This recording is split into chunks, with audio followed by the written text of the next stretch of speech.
বর্তমান সিডিপ্যাপে আপনারা আছেন কন্টিনিউ আপনারা থেকে ওখান থেকে সেফ সাইডে থেকে আপনারা ট্রান্সফার হতে পারেন। অ্যান্ড পাশাপাশি another thing লেক্সা license home care সার্ভিসও আছে কমিউনিটিতে।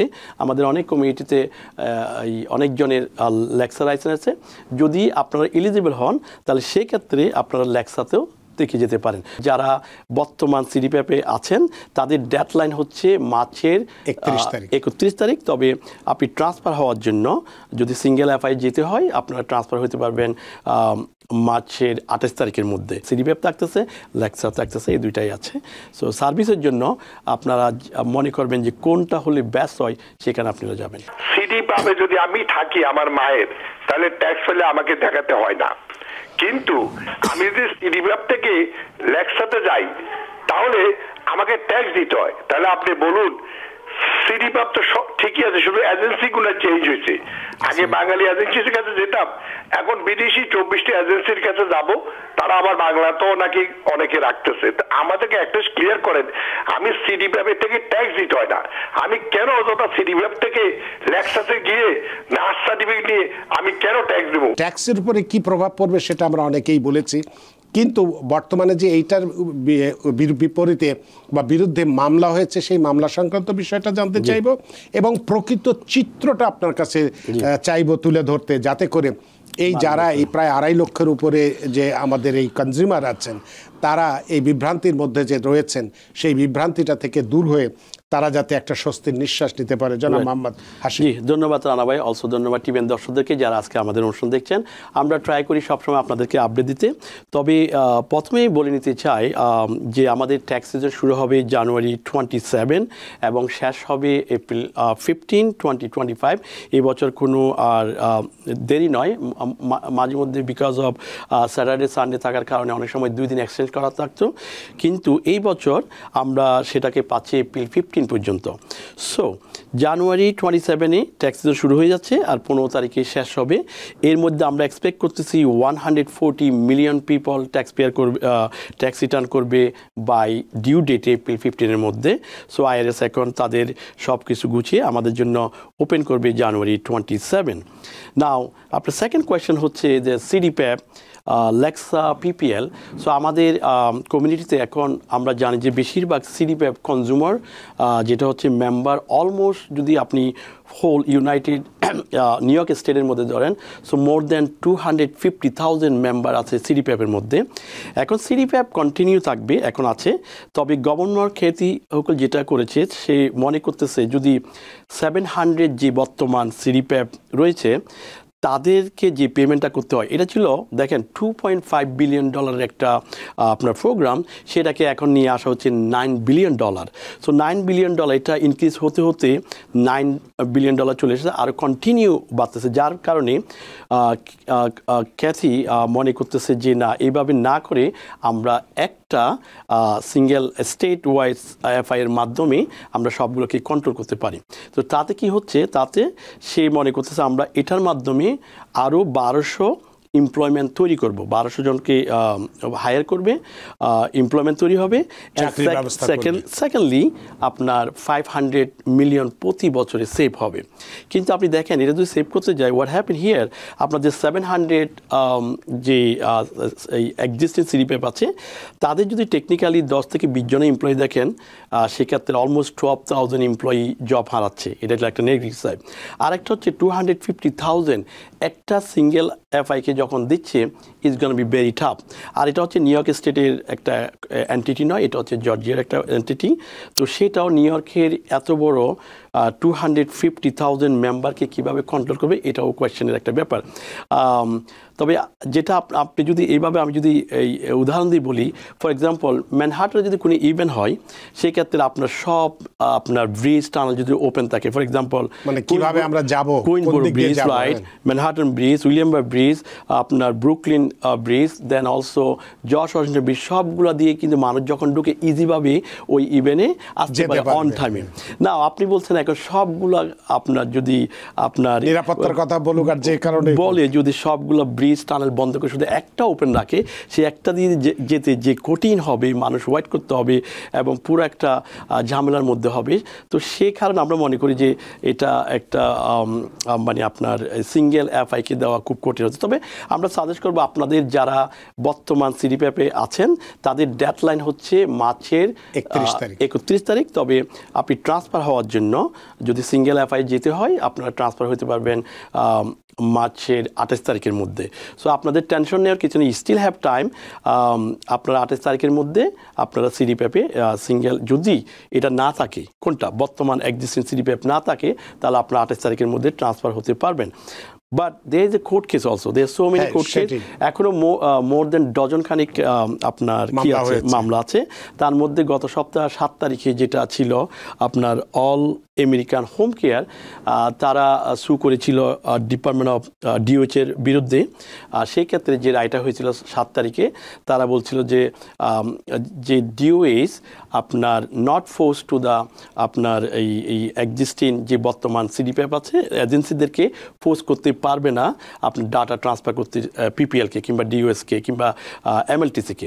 সো বিকজ এটা হিপা ভায়োলেশনের কারণে এটা আপনি ট্রান্সফার করতে পারবেন না। এটা কিন্তু কোর্ট থেকে রায়, because of all America home care তাদের বিরুদ্ধে ডিপার্টমেন্ট অফ হেলথের বিরুদ্ধে সু করার কারণে জাস্ট এই রায়টা দিয়েছিল। সো হিপা ভায়োলেশনের কারণে ফোর্স করতে পারবে না মানে এজেন্সিকে। বাট গতকালকে আমরা আবার যে নিউজ পেলাম এটা কিন্তু একটু ভুল হয়েছে। সো এটা আবার আপনার থ্রো করে দিয়েছে, এটা ঠিকই নাই এই ইয়াটা আপনার আপিল করেছিল নাকি না? No, there is most likely তাদের লয়ার ঠিক মতো সার্ভ করতে পারে নাই, সো যার ফলে এটা থ্রো করে দিয়েছে। সো সেই পাত্রে এই মুহূর্তে এই কেসটা চলে গেছে। There is other pending case আছে যেগুলো এখন ইনফ্রডিং। বাট মিন টাইম আপনাদের কোনো সমস্যা নেই যদি বর্তমান সিডিপ্যাপে আপনারা আছেন, কন্টিনিউ আপনারা থেকে ওখান থেকে সেফ সাইডে থেকে আপনারা ট্রান্সফার হতে পারেন। অ্যান্ড পাশাপাশি there is another thing, লেক্সা license home care সার্ভিসও আছে কমিউনিটিতে। আমাদের অনেক কমিউনিটিতে অনেকজনের লেক্সা লাইসেন্স আছে। যদি আপনারা এলিজিবল হন তাহলে সেক্ষেত্রে আপনারা লেক্সাতেও থেকে যেতে পারেন। তবে লেক্সাতে যাওয়ার জন্য আপনাদের একটা পিসিএস সার্টিফিকেট থাকতে হবে। আমরা বলি না যে আপনার সিডিপ্যাপকে কনভার্ট করে এভাবে যেতে হবে, আমরা বলতেছি যদি আপনি এলিজিবল হন ডেফিনেটলি আপনি লেক্সাতে কনভার্ট হতে পারেন। তাহলে এখানে সুবিধা কি, এখানে আপনি সার্ভিসটা সুন্দরভাবে পাবেন এবং আমাদের কমিউনিটির যেসব লোক এমপ্লয়মেন্ট আছে তারা কন্টিনিউ কাজ করতে পারবে এবং যারা আমাদের কনসালটেন্ট তারাও কিন্তু এই বিজনেসের সাথে জড়িত থাকতে হবে। সো তারা আরও গাইড করতে পারবে। আপনি দেখেন এখন একটা যদি মেডিকেটের আপনার যে কনজিউমারগুলো আছে, যে মেম্বারগুলো আছে, তারা অনেক সময় জানে না তাদের মেডিকেট কখন এক্সপায়ারি হয়ে যাচ্ছে, কখন অ্যাপ্লাই করতে হবে। এগুলো কিন্তু আমাদের যে মার্কেটার কিংবা কনসালটেন্ট তারা কিন্তু রিমাইন্ডার দিয়ে দিচ্ছে। সো আমি মনে করি আপনি যদি লেক্সা কিংবা সিডিপ্যাপ আমাদের কমিটির মধ্যে থাকে, তাদের যে কনসালটেন্ট তাদের সাথে যোগাযোগ করে যেটাতে আপনার বেস্ট ফিট হয় সেটাতে আপনি যেতে পারেন। লেক্সা যদি আপনি এলিজিবল না হন আপনি সিডিপ্যাপে কন্টিনিউ 28 তারিখ পর্যন্ত থাকতে পারবেন। এরপর আপনি যদি কোর্ট কেস এভাবেই থাকে এবং মুভ ফরওয়ার্ড হয় তাহলে আপনি পিপিএলে ট্রান্সফার হতে পারেন, কোনো আপত্তি নেই। বা সিডিপ্যাপ থাকতেছে, লেক্সা থাকতেছে, এই দুইটাই আছে।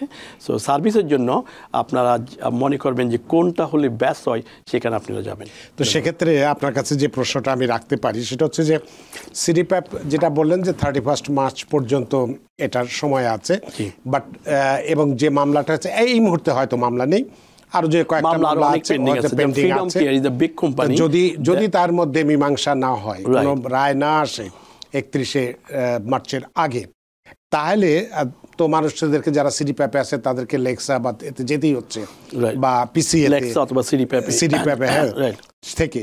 তো সেক্ষেত্রে কি সিডিপ্যাপের যে সুবিধাটা ছিল যে আমি ঘরে বসে আমার বাবা মাকে আমি সেবা দিতে পারছি, আমার আত্মীয় স্বজনকে সেবা দিতে পারছি, লেক্সাতে গেলে কি যে এবং প্রশিক্ষণও নেওয়ার ব্যাপার আছে, সেক্ষেত্রে তো আমি নিতে পারবো না, এর কনসিকুয়েন্সটা কি? এই প্রশ্নটা আপনার থাকবে। তবে অনেকক্ষণ দর্শক ধরে একজন দর্শক অপেক্ষা করছে, তার ফোনটা নিয়ে নিই। সুপ্রিয় দর্শক, কে আছেন টেলিফোনে? দয়া করে নাম পরিচয় দিন। আমি একটা লাইনে আছি। জি জি, আমার নাম হরিকৃষ্ণ সাহা, আমি ব্রুকলিন থেকে বলছি। আমরা সাধারণত টিবিএন এর মাধ্যমে অনেক ব্যাপারে আমরা খুবই শিক্ষিত হই। তো প্রশ্ন হলো সিডি পাবে যদি আমি থাকি আমার মায়ের, তাহলে ট্যাক্স ফেলে আমাকে দেখাতে হয় না।